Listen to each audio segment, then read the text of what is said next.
Let's take a different perspective on NAFTA, if we may, tonight. This one, the Canadian perspective, at least one Canadian perspective, and one major Canadian political party adamantly opposed to the trade agreement and to the threat of a North American union. Jack Layton is the leader of Canada's new Democratic Party, and he joins us tonight from Ottawa.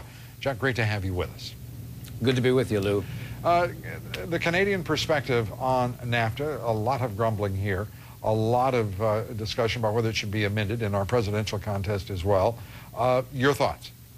Well, we think that NAFTA is not working well for working families and the middle class. I'll just give you a couple of examples. Sure. Here in Canada, we've lost a third of a million jobs just in the last 3 years in the manufacturing sector. And, you know, these are the kind of jobs that allow people to pay a mortgage, to raise their kids, to make contributions to the local hockey team. You know, we love hockey here in Canada, and to really the backbone of the community. And they're now finding that the jobs that are available when they get laid off out of these plants, because their jobs have now been sent off to some far-off land where wages are 1/100th of what they are here.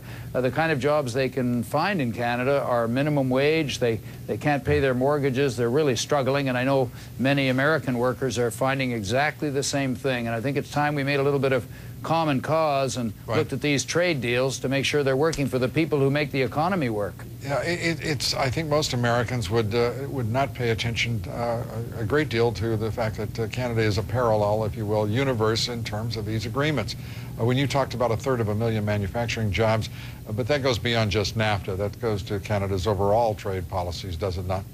Well, yes, it does. And just to give you some examples, we ship raw logs from our forests all the way over to China, where they're turned into products, and they come back and we buy them. In fact, we even find sometimes that the products don't meet our standards here. I heard you talking about toxic toothpaste in the U.S. Well, we've been facing toxic toys here in Canada. Right. So it's there go the jobs. The trees go and they take the jobs with them. And I know the west coast of the U.S.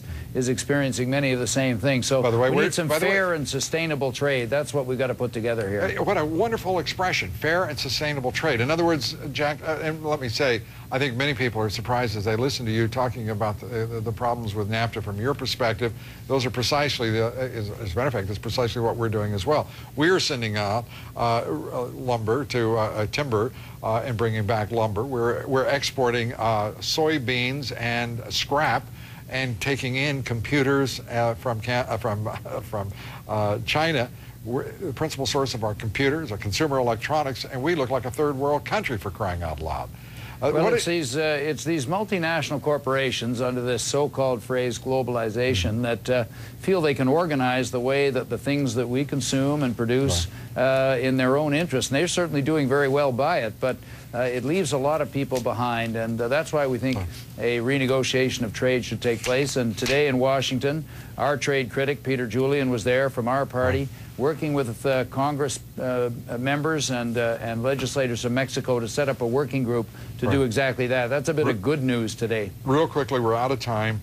Jack Layton, Mr. Brody, the